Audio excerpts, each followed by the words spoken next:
Olá, meu amigo, minha amiga, meu irmão, minha irmã. Graça e paz de Jesus Cristo seja com todos vocês. Sejam todos bem-vindos aqui ao nosso canal Degustação Teológica. É um canal que fala sobre vários assuntos bíblicos, teológicos ou do cotidiano, mas sempre ligados a uma cosmovisão cristã. Muito bem, eu sou o Davi Domenicali, sou pastor da Igreja Batista Fraternidade. Inclusive, no final do vídeo, vou deixar aí o endereço da nossa igreja, os horários de culto, para convidar você a estar conosco, celebrando, cultuando ao Senhor. Além de pastor, sou também teólogo de formação e atuo também como orientador, professor de teologia. Para somar um pouco mais com a informação, também escrevi alguns livros na área de ministério pastoral, que também estarei deixando disponível aí, né, a amostra dos livros ao final desse vídeo, tá bom? O assunto hoje é sensacional, sensacional. O assunto hoje vamos falar sobre ortodoxia, tá? Resumindo, falando de ortodoxia. Mas antes de a gente prosseguir na questão da ortodoxia, eu quero pedir que você, por gentileza, se inscreva no nosso canal. Você vai ajudar muito o canal a crescer, se você entender que o trabalho que a gente faz aqui é interessante para que muitos tenham informação. E também peço que você curta, dá uma curtida, um joinha aí no vídeo, tá bom? Nesse vídeo, para que o YouTube entenda que o vídeo é relevante e assim mais pessoas poderão visualizá-lo. Também peço que, ao gostar do conteúdo, ou pelo menos achar interessante, você compartilhe esse vídeo com um amigo ou mais, dando a ele também a oportunidade de participar desta apresentação, né, dessa degustação teológica. Bom, peço que você também fique até o fim do vídeo, tá? Os vídeos nem sempre são curtos, aliás, a maioria das vezes são longos, mas eu garanto a você que se você ver até o final, vai ser muito bacana, vai somar com aquilo que você já conhece, vai agregar informação aí. E aí você pode tirar as conclusões e também ser desafiado a se aprofundar mais no tema. A proposta desse canal é fazer com que você deseje mais e mais estudar teologia e também refletir na fé cristã, tá bom? Vamos lá então para o vídeo, vamos refletir, falar sobre ortodoxia. Bom, o que significa a palavra ortodoxia? Essa é uma palavra que é derivada da junção de duas palavrinhas gregas, ok? A palavra ortos, do grego ortos, que significa correto, direito, certo, ok? E também a palavrinha doxa, doxa que significa crença, opinião.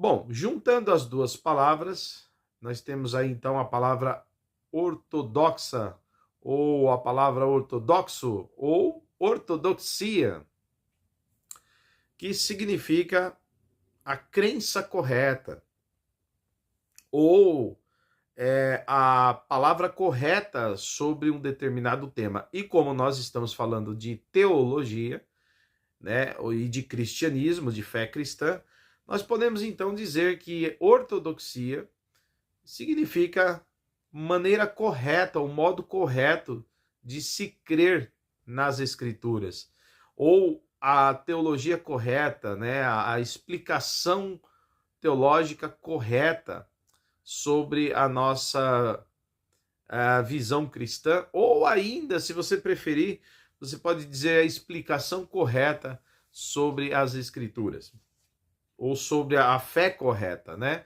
Tá bom? Então, tudo isso aí, né, que eu falei, tem a ver aí com ortodoxia, beleza? Bom, mas aí a gente sabe que algumas pessoas vão dizer, mas o que é ser ortodoxo dentro da esfera cristã, tá? Dentro do cristianismo, já que existem cristianismos, né? O cristianismo é como aqueles que seguem o Cristo, nesse sentido é uma igreja única, tá? No sentido da fé cristã, porque Cristo é o único, não existe dois Cristos, é um Cristo só, né? A Igreja Católica busca o mesmo Cristo que a Igreja Protestante e que a Igreja Ortodoxa Oriental, né, lá do Oriente. Então, todas as igrejas cristãs, elas têm Cristo como o Senhor, como Salvador. Isso é um ponto específico para todos os cristãos, tá? Que tem a fé trinitariana, ok? Agora, a gente sabe que nas tradições, dentro da dogmática, nós temos uma diversidade, né, de atuação, de reflexão cristã, e que aí envolve cultura, envolve interpretação, história, e vários aspectos nesses 2000 anos de cristianismo. E aí nós vamos ter, então, os católicos apostólicos romanos, nós vamos ter... e dentro do próprio catolicismo romano, nós temos uma diversidade, né, de cultura, não é verdade? Nós vamos ter lá o cisma, né, que ocorreu, o primeiro cisma da Igreja Católica, né, lá ainda no século XI. Então a gente vai ver aí a Igreja do Oriente se separando da Igreja do Ocidente, né? E nessa tradição antiga, a Igreja do Oriente ela é antiguíssima, né? Desde lá dos primórdios também, né? Então eles não respondem ao Papa, eles não respondem a Roma. Então nós temos a Igreja Ortodoxa, né? E aí nós temos também outras igrejas, né? Como a Igreja Copta, né? E nós temos ainda, a partir do século XVI, a Reforma Protestante, né? Então temos os reformados, e que dentro de uma progressão, né, eu gosto de falar de uma multiplicação de visão, nós vamos ter aí a origem dos evangélicos, tá bom? A partir aí do movimento batista, que vai abrir a porta para o movimento evangélico, tá certo? Lá no século XVII aconteceu a reforma radical, né, aí, primeiro com os anabatistas, depois com os batistas, tá bom? Só para você entender um pouquinho. Então, nesse sentido, nós temos vários cristianismos, nesse sentido, no sentido da tradição, tá? Mas quando olhamos para o Cristo, né, que temos o Cristo, o nosso Salvador, o mesmo Cristo que está em toda a cultura cristã, então, nesse sentido, o cristianismo ele é um só, tá? Estamos unidos em Cristo, nesse sentido, nesse aspecto, tá bom? Bom, mas a ideia aqui não é discutir dogmática, tá? Não é discutir dogmática, mas é levar você a uma reflexão de que as pessoas podem chegar e dizer, não, o que é ser ortodoxo? Porque o protestante tem a sua forma de ser ortodoxo, sua maneira correta, sua interpretação correta da Bíblia, né? Para o protestante, a forma de ele olhar a Bíblia é o certo. Lá para o católico romano, quem interpreta a Bíblia é a própria igreja, o colegiado que a igreja tem, né? O seu magistério é que vai interpretar as escrituras. Só a igreja pode dizer o que é que a Bíblia diz corretamente. É a ortodoxia católica romana. E aí o pessoal do Oriente vai dizer, não, mas existem muitos pontos que nós discordamos dos católicos romanos. Portanto, temos a ortodoxia ortodoxa. Essa foi boa. Temos a visão da ortodoxia por parte da igreja ortodoxa, né, lá no Oriente. E assim, tá? Faz parte isso no campo teológico, né? Isso não é, é uma bagunça. Não, quem tá de fora não entende nada. Não, não é uma bagunça, são tradições, a dogmática sendo desenvolvida faz parte.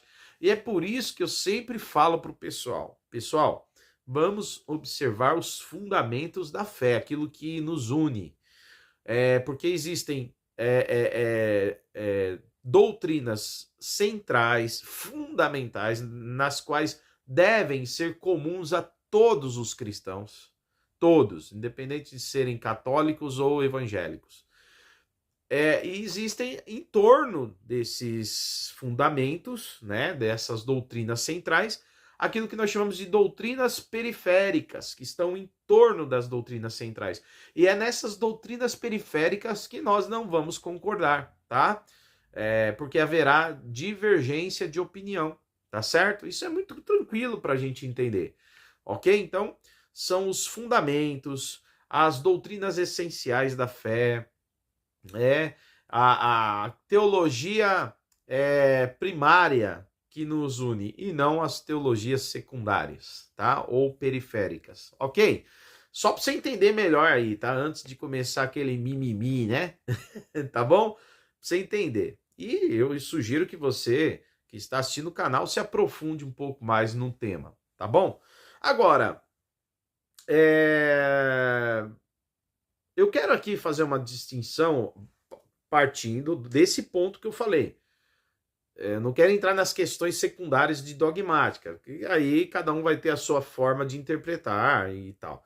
Eu estou falando dos fundamentos, aquilo que é essencial para todas as representações do cristianismo, todas as manifestações do cristianismo, seja evangélico, seja católico apostólico romano, seja católico oriental, seja cópita, não importa. Os pontos que todos têm como fundamentos, que nos une, né, em torno de algo que é essencial, tá? É nesse ponto que eu quero falar sobre ortodoxia. Ficou claro? É nesse ponto, nesse sentido.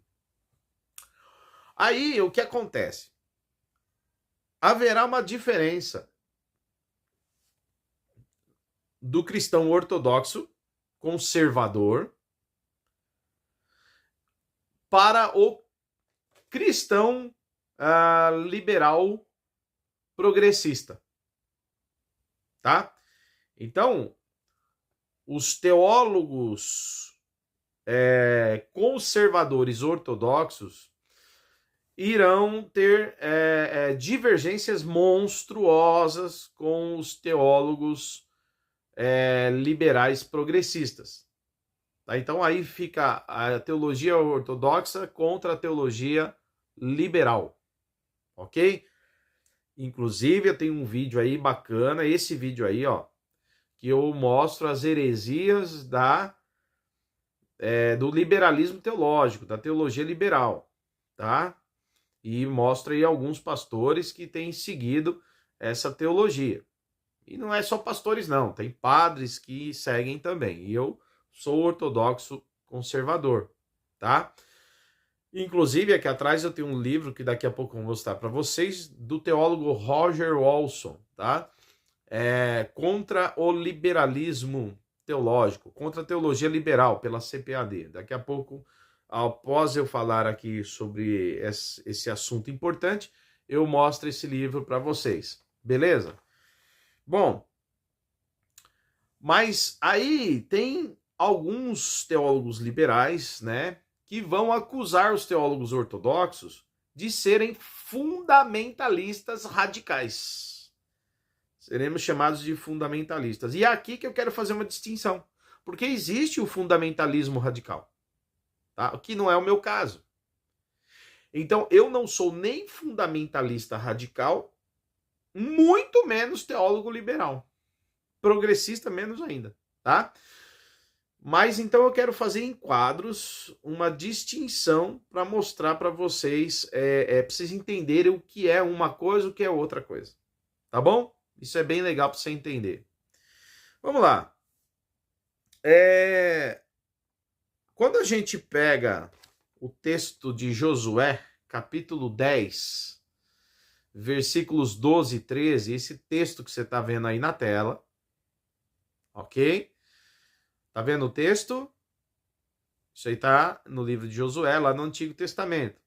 Capítulo 10, versículos 12 e 13. Dá uma lidinha.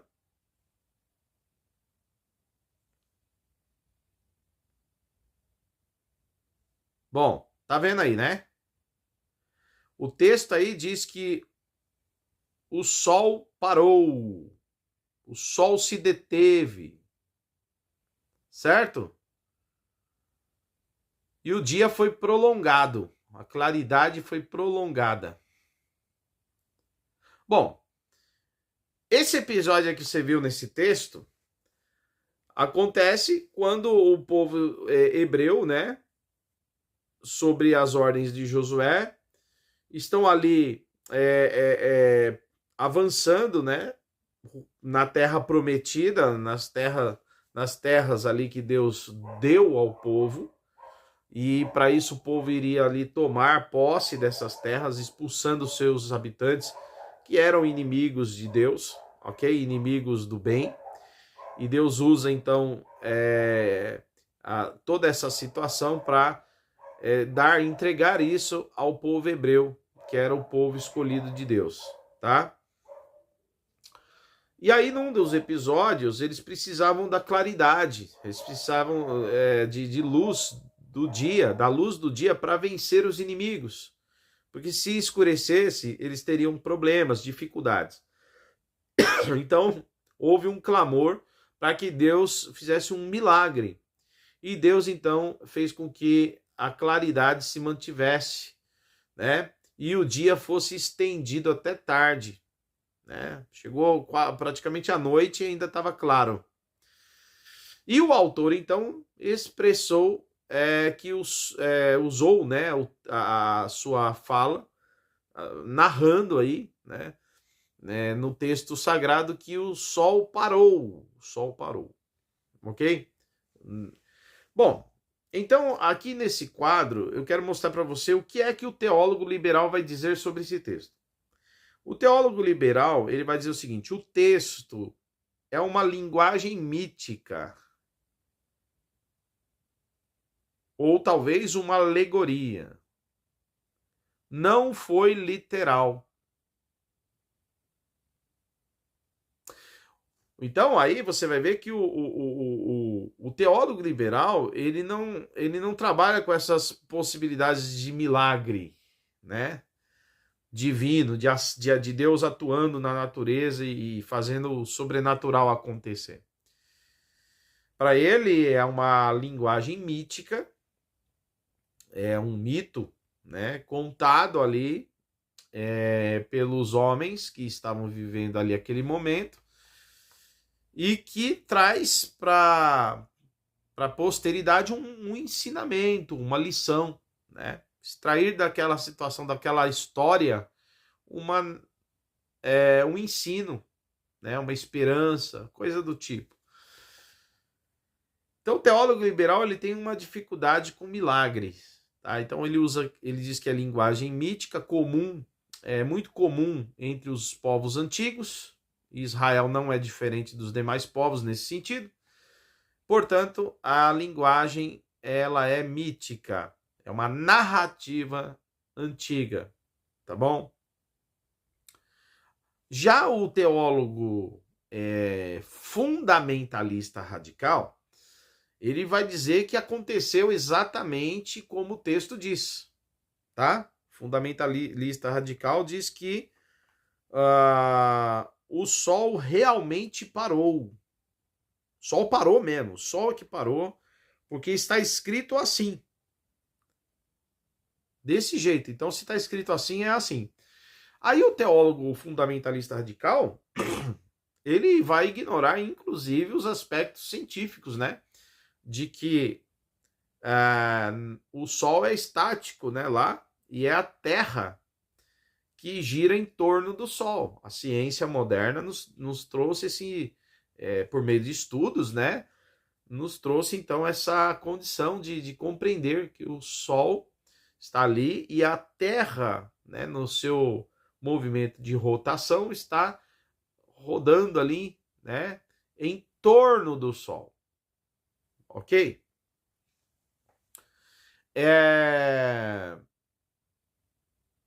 O fundamentalista radical, ele não crê nisso, ele chega até a dizer que a ciência está errada, tá? Que há um equívoco por parte dos cientistas, porque o texto não diria de outra forma.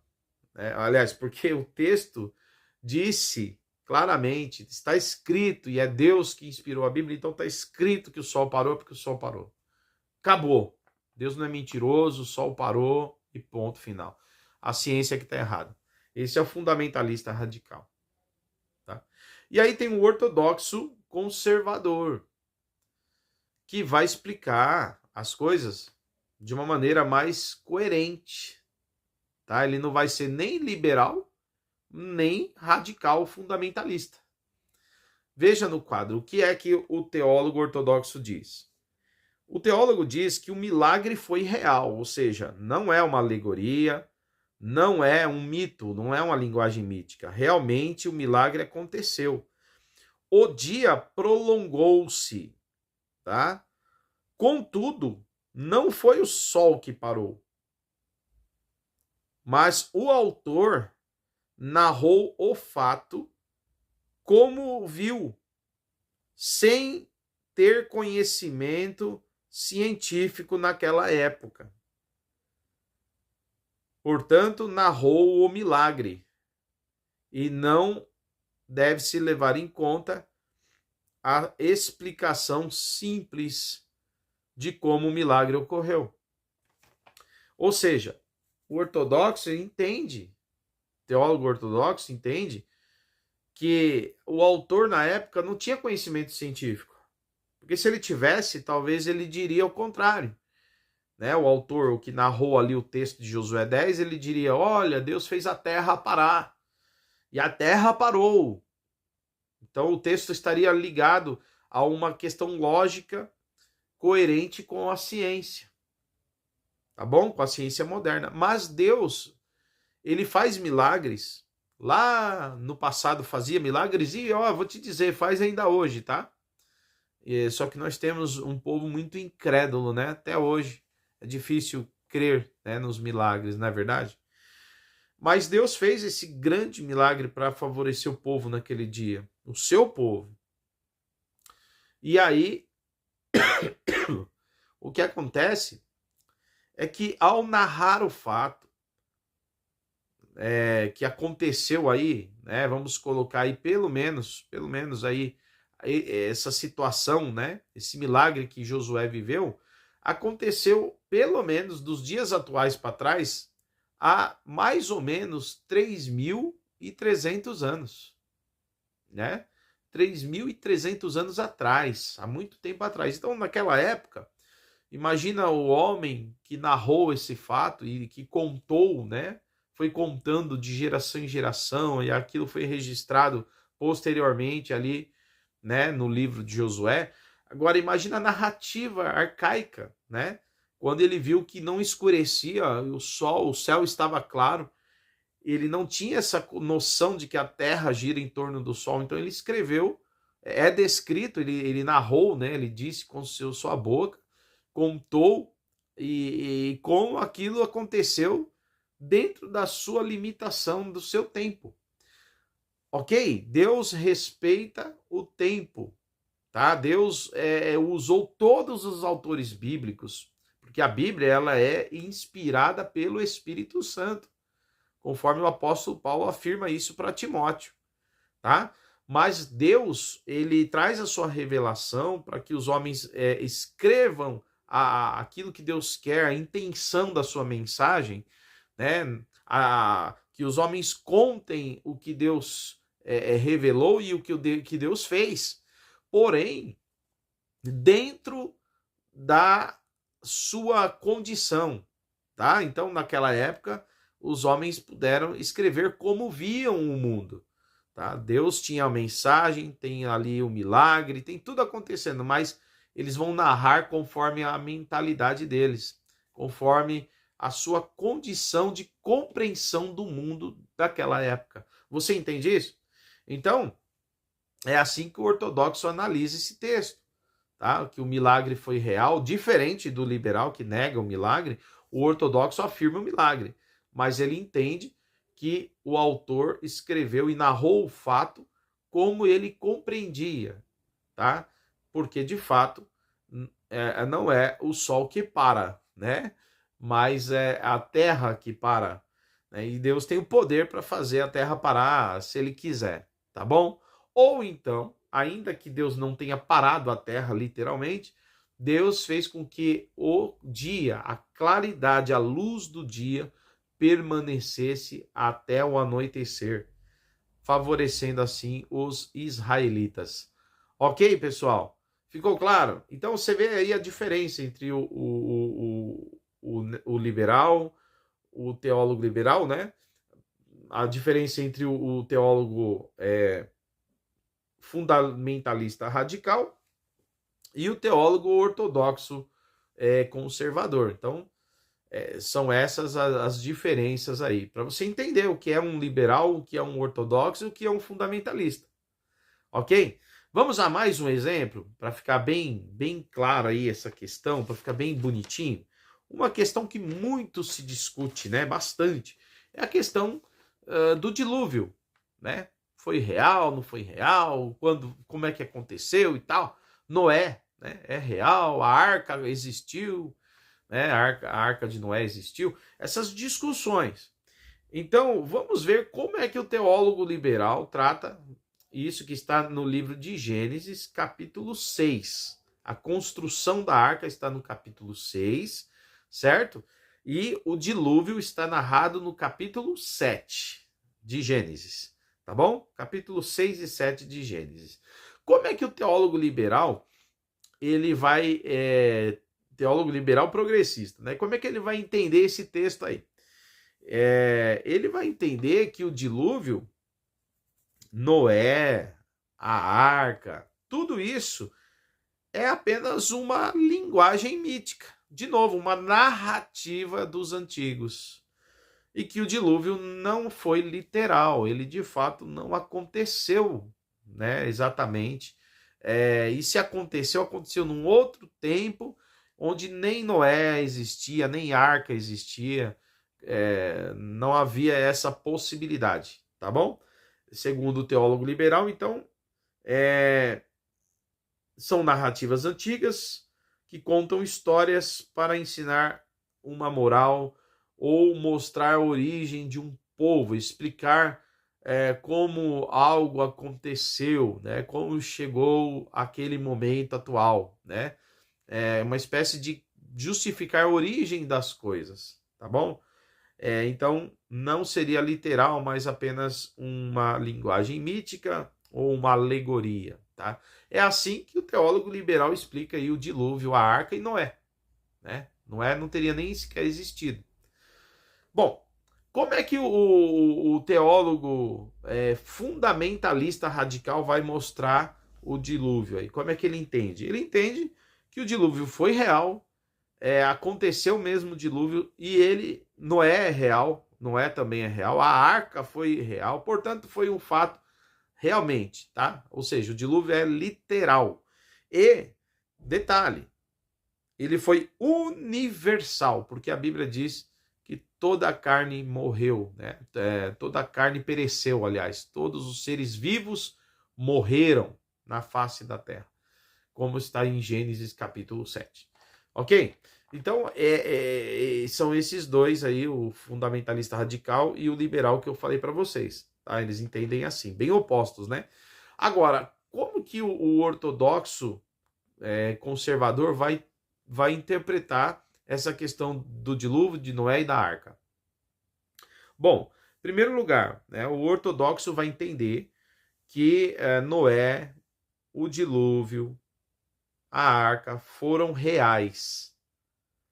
Portanto, é algo literal, aconteceu, certo? Vai entender que Deus aplicou juízo, certo? Para eliminar os homens maus da terra, mas vai tratar a questão do dilúvio podendo ser universal, porque Deus tem poder para isso, mas considera também a hipótese de um dilúvio regional, tá certo? Em alguma parte do mundo e não no mundo inteiro. Bom, então você vê que aí já o ortodoxo, ele diz que é real, ele concorda com o fundamentalista que foi real, ele se opõe ao teólogo liberal, porém ele abre um parênteses aí. Noé é real, a arca é real, o dilúvio aconteceu, o juízo veio sobre os homens do mundo, os homens, né, para desfazer a maldade do homem.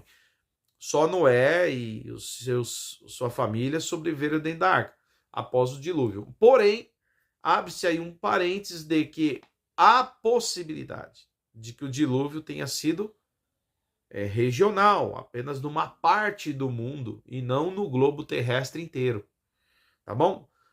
Mas por que o ortodoxo ele entra nessa questão e é maleável, né? É razoável, é flexível nessa questão de ser, de ter uma possibilidade de ser regional? Bom, primeiro, porque ele explica que é real. Por que o dilúvio é real? Bom, além dos fatos científicos e arqueológicos que mostram que existiu um dilúvio, tá? Isso fica claro, existiu um dilúvio na Terra. Isso acontece, tá? Na ciência mostra que tem indícios sim de um dilúvio, tá? Que repito, pode ter sido universal como numa parte do mundo, regional, ok? Bom, e que Deus aplicou o juízo mesmo, tá? E quem validou isso? Jesus, o próprio Jesus, lá no Evangelho de Mateus está registrado isso, Mateus capítulo 24, o texto está aí, a partir do versículo 37 até o versículo 39, Jesus vai dizer aí, olha o texto direitinho, leia o texto, que assim como foi nos dias de Noé, será também na vinda do Filho do Homem. Leia o texto aí, Deus traz o juízo e trará o juízo na vinda do Senhor Jesus também.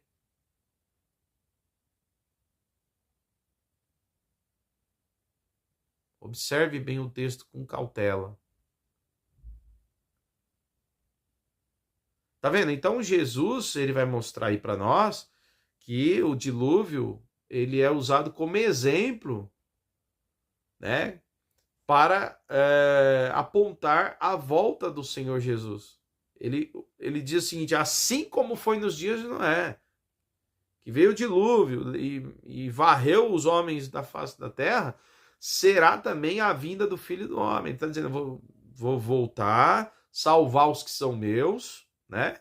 Assim como Noé foi salvo do dilúvio, haverão aqueles que serão salvos em Cristo, mas os demais enfrentarão o juízo de Deus, serão condenados para sempre. Tá? Então ele usa a ideia do dilúvio, que foi um juízo de Deus lá atrás, para mostrar o juízo de Deus que virá lá na frente, ou logo aqui na frente, né?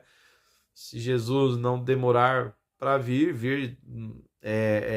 em breve, e isso ocorrerá, tá?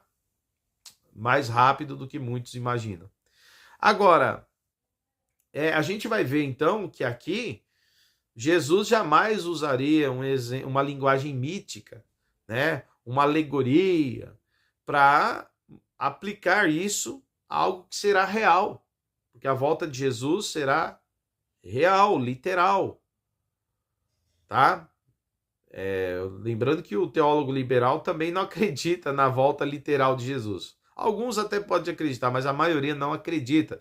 Muitos não acreditam nem sequer na ressurreição corpórea de Jesus, né? Que Jesus não tivesse ressuscitado em corpo. Alguns discutem isso, né? E alguns chegam a dizer que a volta de Jesus, como a teologia da esperança, né, fala, que Jesus não voltará literalmente, mas é uma volta utópica, né? Para manter viva a mensagem e a esperança do cristão. Olha que loucura, né? Mas, então o ortodoxo ele vai dizer, se Jesus, se o Noé foi um mito, se a arca é um mito e o dilúvio foi um mito, a volta de Jesus também será um mito. Então não pode ser. Se de fato Jesus disse que Noé existiu, o dilúvio existiu, a arca existiu, porque existiu mesmo. E o dilúvio foi um juízo, então foi mesmo. E Jesus ainda usa esse fato para dizer que assim será a sua vinda, para que todos vigiem e fiquem firmes na fé, esperando a sua volta.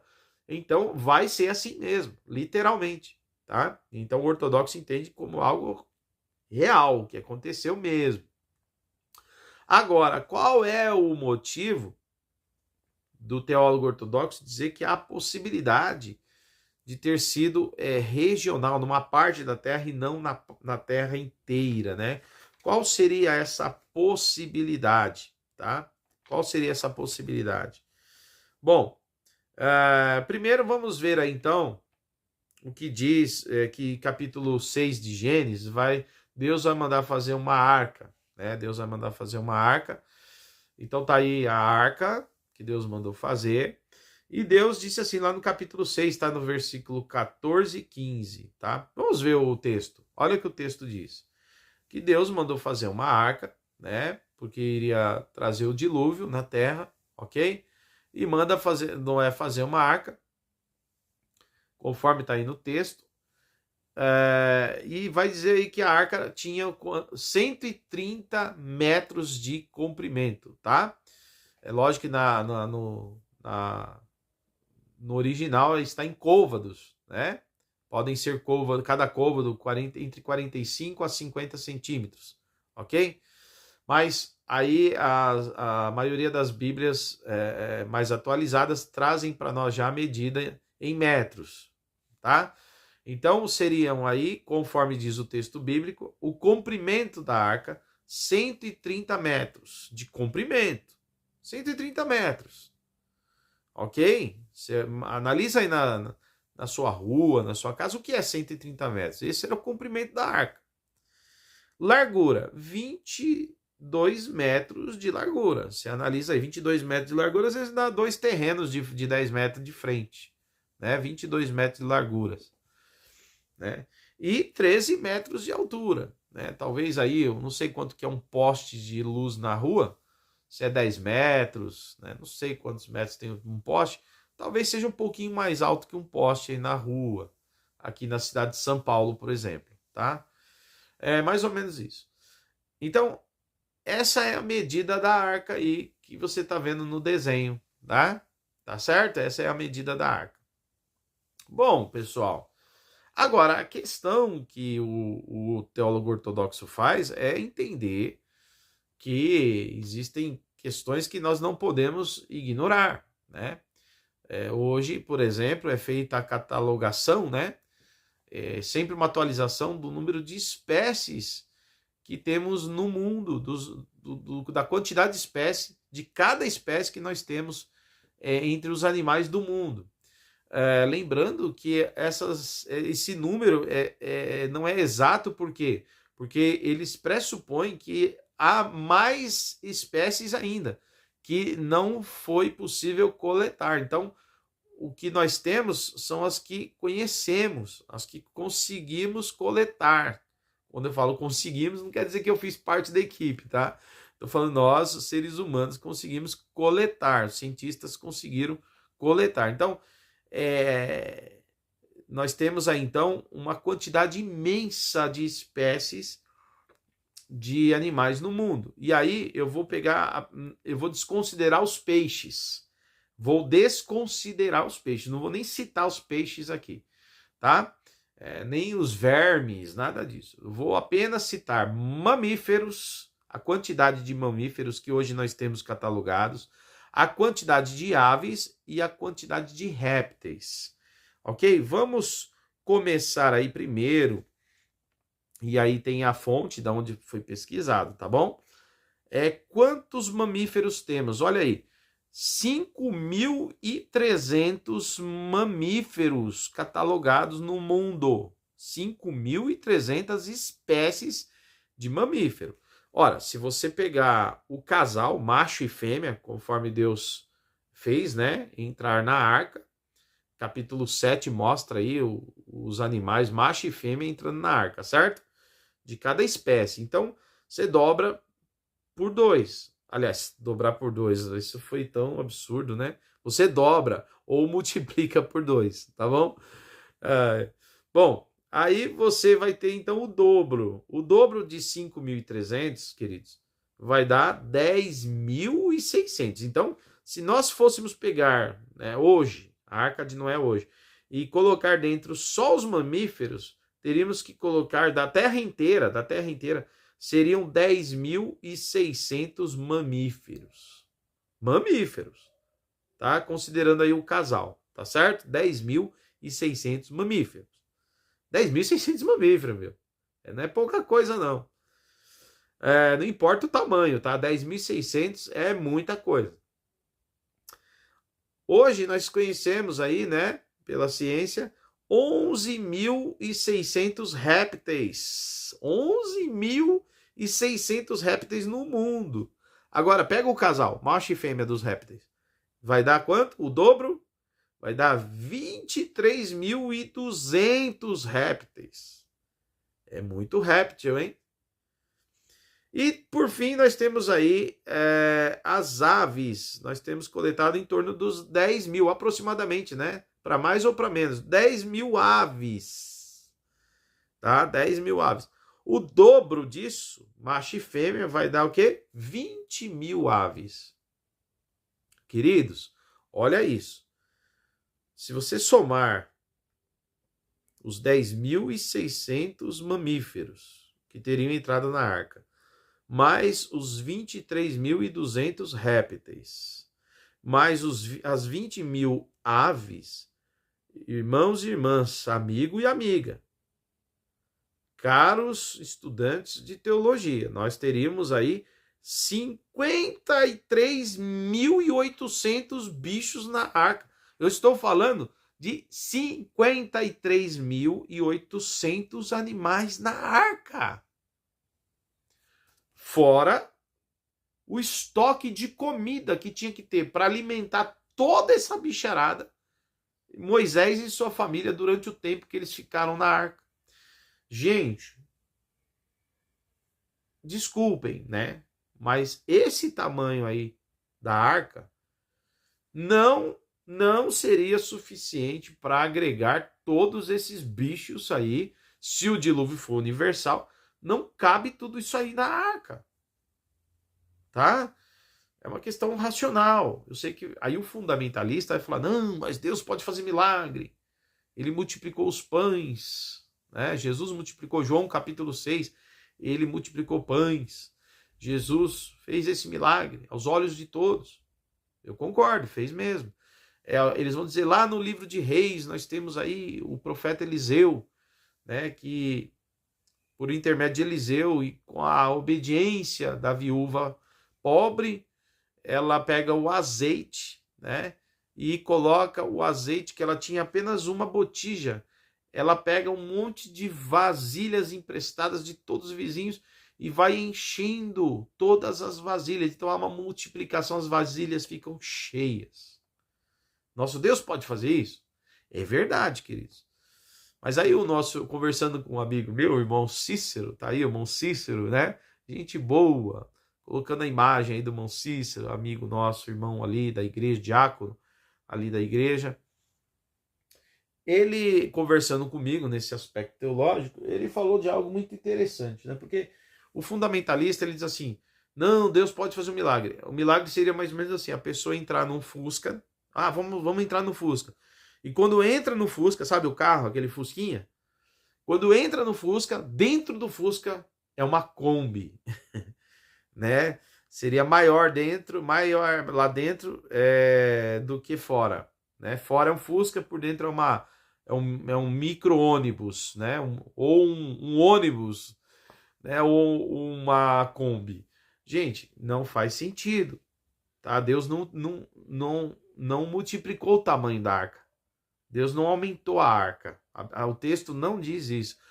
O texto diz que Deus mandou Noé fazer uma arca, deu a metragem e mandou botar bichos lá dentro.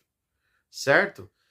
Aliás, o próprio Deus encaminhou os bichos para entrarem na arca. Então, para acontecer esse milagre aí, Deus teria que aumentar o tamanho da arca. Mas o texto não diz que Deus aumentou nada, não tem milagre de tamanho de arca ali. Não tem essa narrativa no texto bíblico, não está lá. Tá? Seria um absurdo, né? O irmão Cícero aí falou até, deixa eu ver se eu acho uma garrafinha. É como se pegasse aí um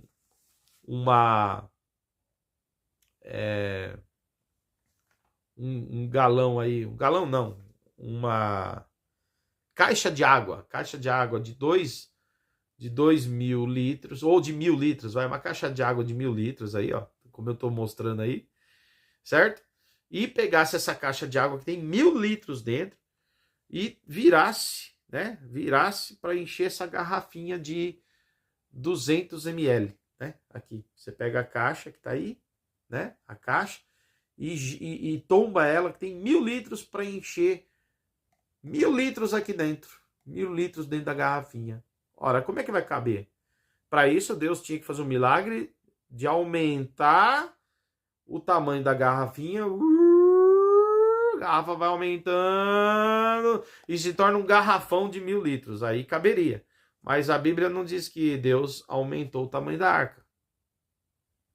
Assim como 1.000 litros não caberiam numa garrafinha de 500 ml, eu falei 200, mas 500 ml, né? 1.000 litros não cabiam aqui dentro. Da mesma forma, 53.000 bichos não caberiam dentro da arca com o tamanho que a Bíblia diz que ela tinha. É bem simples isso. É uma questão de matemática e lógica. E o texto não diz que Deus fez um milagre de aumentar o tamanho da arca. Né? Alguns ainda tentam dizer, mas os bichos eram filhotes, pequenininhos, não importa, né? Nós não estamos falando de tamanho, né? Estamos falando de quantidade. Não importa nem o tamanho, mas é muita coisa, é um absurdo. Então, é por isso que o teólogo ortodoxo ele vai ser razoável nessa questão, tá? Porque não vai contra uma lógica bíblica, tá? O texto não diz que Deus fez o milagre de aumentar o tamanho da arca, então o texto dá o diâmetro, o tamanho da arca, né? Então, não é possível que animais do mundo inteiro dentro, né, dessa quantidade catalogada tivessem entrado dentro da arca. Aí entra a possibilidade, né, de o teólogo ortodoxo trabalhar com a hipótese do dilúvio ser local ou regional. Apesar de que o teólogo ortodoxo não descarta o dilúvio universal. Ele não descarta o dilúvio universal, tá? Nesse caso, tem uma outra explicação que eu vou dar daqui a pouco, tá? Mas, então, como é que o teólogo ortodoxo vai explicar os textos bíblicos de Gênesis, principalmente no capítulo 7, que vai dizer, né, que toda a carne, né, pereceu, que todo homem, animal, réptil, tudo que tinha fôlego morreu na face da terra, né? E que as águas cobriram os montes, como está aí no texto, né? Tá aí, ó. Gênesis capítulo 7, versículos 20 e 21. Né? Como é que vai explicar aí, então, que as águas cobriram os montes, como está aí no texto? E como vai explicar que toda a carne morreu em toda a terra? Ora, então toda a carne morreu, toda a carne, em toda a terra, no mundo inteiro. E agora, hein, teólogo ortodoxo, como é que você vai sair dessa? Né? Bom, aí o teólogo ortodoxo vai dizer, bom, o dilúvio é real, aconteceu. A arca também era real, o tamanho da arca também, Noé é real. Tudo é real, tudo é literal, é fato. Então a explicação deve ser um dilúvio regional. Regional que eu falo, talvez um continente, né? Talvez uma região, um país, né? Talvez animais de um estado inteiro. Pega, por exemplo, se o dilúvio tivesse sido numa região do tamanho de São Paulo, né? Então todos os animais que estão na região de São Paulo foram para a arca. Aí você tem uma grande possibilidade disso dar certo com o texto, tá? Então cai naquela questão, queridos, de novo, de que o autor que está narrando o dilúvio, que é provavelmente a história é contada por quem sobreviveu, né? Quem sobreviveu ao dilúvio? Noé, sua esposa, seus filhos, as esposas de seus filhos. Quem são os filhos de Noé? Sem, Cã e Jafé, certo? São sobreviventes da arca, e são deles que Deus vai recomeçar aí a povoar a terra, a partir deles, quando saem da arca, ok? Então é eles que estão vendo o que está acontecendo na terra, e segundo a história que eles contam, é que choveu na terra inteira, e os montes ficaram cobertos de água, e todo o ser humano, o animal que estava lá fora da arca morreram. É a história que eles estão contando que está aqui em Gênesis. Está correto, Gênesis 7. Certo? Versículos 20 e 21, conforme você leu. Beleza? Conforme você leu aí no texto.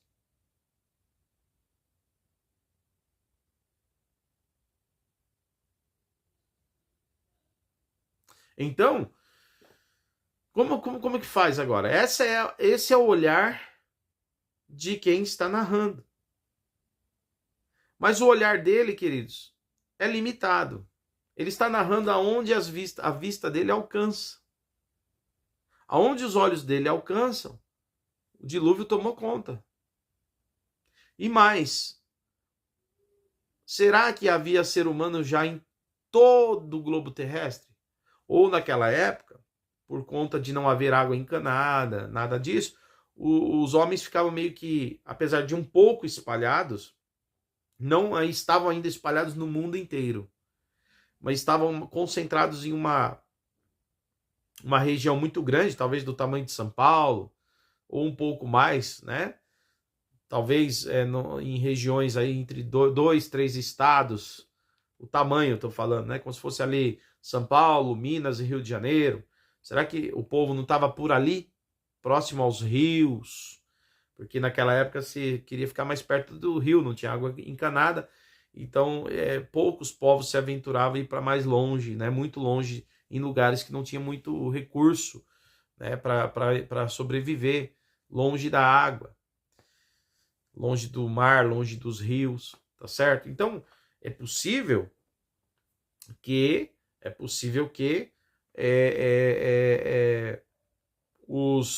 o dilúvio tenha atingido uma grande região, não é uma região pequena não, uma grande região onde havia ser humano. Então, nenhum ser humano da Terra escapou. Todos os homens morreram, isso é fato. E nessa região onde tinha homens, os animais foram preservados, o casal de cada espécie, tá? O resto morreu com aqueles homens. Mas lá longe, aonde o ser humano ainda não tinha ido, os animais lá foram poupados, sobreviveram. O animal não tem pecado, né, irmãos? Né? Quer dizer, ainda que o pecado de Adão atingiu eles e a terra inteira foi atingida pelo pecado, o animal, né, ele é irracional, né? Ele não está aí respondendo, né, pela sua conduta irracional. Animal não tem salvação, né? Nós entendemos que animal não tem a alma, né? Portanto, não vai ter essa coisa de o bichinho morreu e foi para o céu. Ou se o bichinho mordeu muita gente, ele era um bichinho mau, foi para o inferno. Isso não existe, tá? O animal é ser vivente, mas ele não tem espírito como o ser humano tem. O ser humano é feito à imagem, semelhança de Deus, né? Portanto, tem a eternidade com Deus, tá? Então, a vida eterna com Deus, tá? Ou, se estiver longe de Deus, tem a perdição, a condenação eterna sem Deus, tá? Agora, é interessante a gente entender que esse texto é como o autor está enxergando e também toda a terra, talvez seria toda a terra naquela região, né? E não o mundo inteiro necessariamente, porque o homem talvez não tinha ido ainda até o mundo inteiro, entende? Mas o homem tinha ido se expandido por regiões, mas não no globo terrestre todo. E aí é interessante porque se você comparar um pouco um episódio que vai acontecer mais adiante na história de José, né? José, que é filho de Jacó, né? Jacó, que é filho de Isaac, e Isaac, que é filho de Abraão. Portanto, o José aí, que é neto de Abraão. Certo? José aí, que é neto de Abraão. Ok? É o José que salvou o povo e vários povos da fome que veio no Egito. Lembra da história do José no Egito? Então, nessa história de José no Egito, que Deus revela, Deus dá um sonho para o faraó, ele via as vacas, né, gordas, né, 7 vacas que comiam e engordavam, mas de repente depois subiam 7 vacas magras que detonavam as vacas gordas. E aí ele não entendia o sonho, mas o sonho ficou perturbando ele ficou perturbado com aquele sonho, mas não conseguia entender nada, ninguém dava entendimento daquele sonho. Então ele chamou, alguém disse que o José, né, ele revelava sonhos da parte de Deus e dava entendimento, trazia clareza, trazia o entendimento ao sonho. Então eles levaram José até Faraó e José, né, com a graça de Deus, com a mão de Deus sobre ele, Deus dá a José o entendimento do sonho, dizendo: olha, rei, são 7 anos agora que virão agora de muita fartura, mas muita, tempo bom, colheita boa. Só que depois desses 7 anos também vai vir 7 anos de muita seca na terra, fome, e se não tiver comida vai morrer um monte de gente. O rei fica maravilhado e coloca José como governador de todo o Egito e ainda põe José para fazer algo a respeito. Porque José não só dá interpretação, mas dá ao rei uma solução, dizendo: olha, eu sugiro que você estoque alimentos, aproveita os 7 anos, economiza, guarda, faz celeiros, estoca, guarda, né? Armazena bastante comida, bastante cereal, bastante alimento, para que quando chegar a fome, não faltará alimento. E ainda por cima vai dar para suprir povos que estão em volta do Egito, que estão próximos no Egito, as terras que estão próximas ao Egito, as terras do Egito. Então foi assim que aconteceu. Quando veio a fome, tanto os egípcios tiveram comida para comer, né? Como também os povos vinham de longe para comprar comida do Egito. Dessa forma enriquecia mais ainda o faraó, ficava cada vez mais rico o Egito, porque os povos vinham para pagar pelo alimento, que só lá tinha comida. Agora, preste atenção. O texto é muito parecido, a situação aqui, muito parecida com o texto de Gênesis capítulo 7. Porque vai falar de uma fome que atingiu o mundo inteiro, a todas as terras, ou toda a terra, tá? Observe o que está escrito aí, por exemplo, em Gênesis 41, estou pondo o texto aí na tela, Gênesis 41, versículos 56 ao 57, tá vendo aí? Olha o que diz o texto, que havia muita fome na terra, e vinham povos de toda a terra, olha isso, povos de toda a terra. E que havia fome aonde? No último versículo aí, fome no mundo. Certo? Essa minha Bíblia é a Nova Almeida atualizada, ok? Então tinha fome no mundo. Conforme o último versículo que está aí no texto. Agora, entenda, esse texto aí, apesar de estar escrito aí que havia fome em toda a terra, seca em toda a terra, né? Que os povos vinham de todas as partes, né? De toda a terra vinham povos aí, enfim, e que houve fome que atingiu o mundo inteiro. Queridos, você acha que se houvesse gente no mundo inteiro, o mundo inteiro vindo lá no Egito com comida guardada, por mais que tivesse guardado o máximo de comida por 7 anos, vocês acham que eles conseguiriam dar conta para alimentar o mundo inteiro? Vocês acham? Claro que não. Fora isso, os animais do mundo inteiro morreriam também. Então, queridos, essa expressão que vinha gente da terra, de toda a terra, e que havia fome no mundo, é a mesma questão válida para Gênesis, capítulo 7, onde o autor está narrando, é só uma força de expressão, tá? É só uma força de expressão, conforme aquilo que era o mundo inteiro para eles. Então, a ideia de eles colocarem o mundo inteiro, eles estão dizendo aonde as terras em torno do Egito, aonde havia povos aqui, né, naquelas regiões ali que eram bastante regiões, bastante terra, né, regiões ali talvez ali nas terras de Canaã, né, próximos ali à região do Egito e outras terras próximas. Ali talvez eles entendiam que era uma grande concentração de gente, então é uma força de expressão para dizer que muita gente vinha de vários lugares, então era fome no mundo inteiro. Mas na verdade não é literal, não é o mundo inteiro, o globo terrestre, porque senão não daria conta de comer o mundo inteiro, vindo do globo terrestre inteiro. Imagina seca no globo terrestre inteiro, pessoal. Já imaginou? Em todas as partes, 4 cantos da Terra ter seca ao mesmo tempo? Isso por si só já seria um absurdo. E aí, além do que, mesmo se acontecesse, povos do mundo inteiro vinham até o Egito para comer. Não daria. Então, quem veio para o Egito são povos que estavam próximos às terras do Egito. Porque aquela região toda, no Egito e nas terras ao entorno do Egito, a fome atingiu aquele povo. E o Egito era a terra mais perto para eles chegarem. Era a região mais próxima para eles conseguirem alimento. Porque as regiões que talvez não havia fome nem seca, era a região muito distante. E talvez seria um desafio chegar até lá. Portanto, ir até o Egito, procurar alimento era mais fácil. Então a ideia aí é que não é literal o mundo inteiro, mas sim uma força de expressão, tá? A mesma coisa valeria para o dilúvio, que diz que foi gente da terra inteira. O dilúvio veio na terra inteira, né? Cobriu os montes, né? A ideia é de uma região. Nessa interpretação, nessa forma de entender o texto, que o ortodoxo ele abre essa possibilidade, tá? Essa hipótese. E não está errado.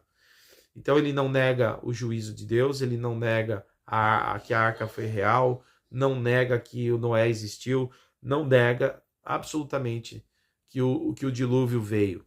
Mas ele discute a questão se foi regional ou local. Beleza? Não há nenhum problema nisso. Então esse é o ortodoxo conservador. Não é nem liberal que nega o dilúvio e também ele não é fundamentalista radical, que não abre hipótese nenhuma de o dilúvio ter sido regional. Tá? Agora, o teólogo ortodoxo, ele também trabalha com a hipótese de haver dilúvio universal. Ele não bate o martelo dizendo, não foi universal. Por quê? Porque haveria uma pequena explicação aí para entender, né, como alguns tentam explicar, que o mundo antes do dilúvio era diferente. Depois do dilúvio, muita coisa mudou no mundo. Com a ajuda da geologia, né? Os geólogos falam que quando uma catástrofe ambiental atingiu o mundo, teria sido talvez o dilúvio, muitos dizem que houve aí um afastamento, né, das terras, e que teria dado origem, na verdade, aos continentes, e que antes disso a Terra era concentrada, não havia continentes. Alguns explicam isso. E houve muitas mudanças climáticas depois do dilúvio. Então, baseado nessa ideia, é que como o mundo tinha um clima ameno, não tinha um clima tão diversificado, e aí não havia ainda tantos continentes, portanto, havia uma concentração maior numa região. Por mais que houvesse povoamento ou povoação, por mais que animais haviam se multiplicado, os seres humanos haviam se multiplicado, eles ainda estavam em terras que eram interligadas, não tão distantes, tá? E que aí, depois do dilúvio, os animais que sobreviveram na arca foram muitos, mas não todos, mas muitos, que Deus quis salvar. Esses animais depois eles são soltos da arca e eles começam a ir para mais longe. E conforme havia agora uma mudança climática no mundo, que era diferente o clima antes do dilúvio e pós-dilúvio, o clima mudou. Conforme esses animais vão povoando a terra, eles vão se adaptando às novas realidades climáticas, dando aí então origem, né, num processo evolutivo, a novas espécies, tá? O que vai explicar hoje os 53 mil espécies que temos só somando répteis, mamíferos e répteis, mamíferos e aves, sem falar dos peixes, tá? Por exemplo, então, do dilúvio para cá, os animais da arca, ao saírem, tendo que se adaptar a novas realidades climáticas, novos formatos de terra, e exigido uma nova cultura, digamos assim, né? Com o passar do tempo, do dilúvio para cá, né? Teria sim então acontecido de haver uma multiplicação das espécies num processo de evolução e adaptação das espécies, tá? Até os dias de hoje, o que seria a explicação para ter multiplicado tanto assim o número de bichos, de acordo com a pesquisa de catalogação. Bom, é uma outra explicação, interessante até, tá? Bom, sendo uma coisa ou outra, a primeira hipótese, né, de o dilúvio ser regional não é absurda e também não fere o texto bíblico, tá? Até porque, como eu disse, o fundamento é crer que Noé existiu, que o dilúvio veio, que a arca realmente foi construída, que Deus salvou Noé e sua família e os animais que ele pôs na arca. E aonde havia homem na terra, ser humano, o dilúvio chegou, tá? Aonde nas regiões mais distantes, aonde o homem ainda não tinha chegado, o dilúvio não precisou ir até lá. As águas do dilúvio não precisou ir até lá, porque lá só tinha animal, não tinha ser humano, tá? Então isso explica aí o porquê de tantos animais hoje e porque não foram todos os animais que entraram na arca, porque só onde o dilúvio chegou é que Deus precisou trazer esses animais para a arca. Então estaria aí uma explicação bíblica e coerente, tá? Bom, é isso. Só para você entender, tá? Eu acho que isso foi legal, uma explicação para você entender a diferença entre teólogo liberal, que nega tudo de milagre, né? Tudo é mito, tudo é alegoria, né? Tudo é metafórico, né? E o teólogo radical, que ele vai ao pé da letra todo o texto e ele não abre hipótese para uma interpretação, conforme eu coloquei aqui, para uma sugestão de interpretação do texto. E tem o teólogo conservador, que conserva a fé nos milagres, tá, que aconteceram, porém sempre abrindo aí uma hipótese de trabalhar com as possibilidades de compreensão desses milagres, tentando aí alinhá-los também a questões da ciência, tá? Embora o milagre é Deus executando o milagre, tá? Nem tudo a ciência vai explicar, mas existe uma coerência, uma lógica nos milagres também, tá? Como nós vimos aqui dentro desse vídeo, tá bom?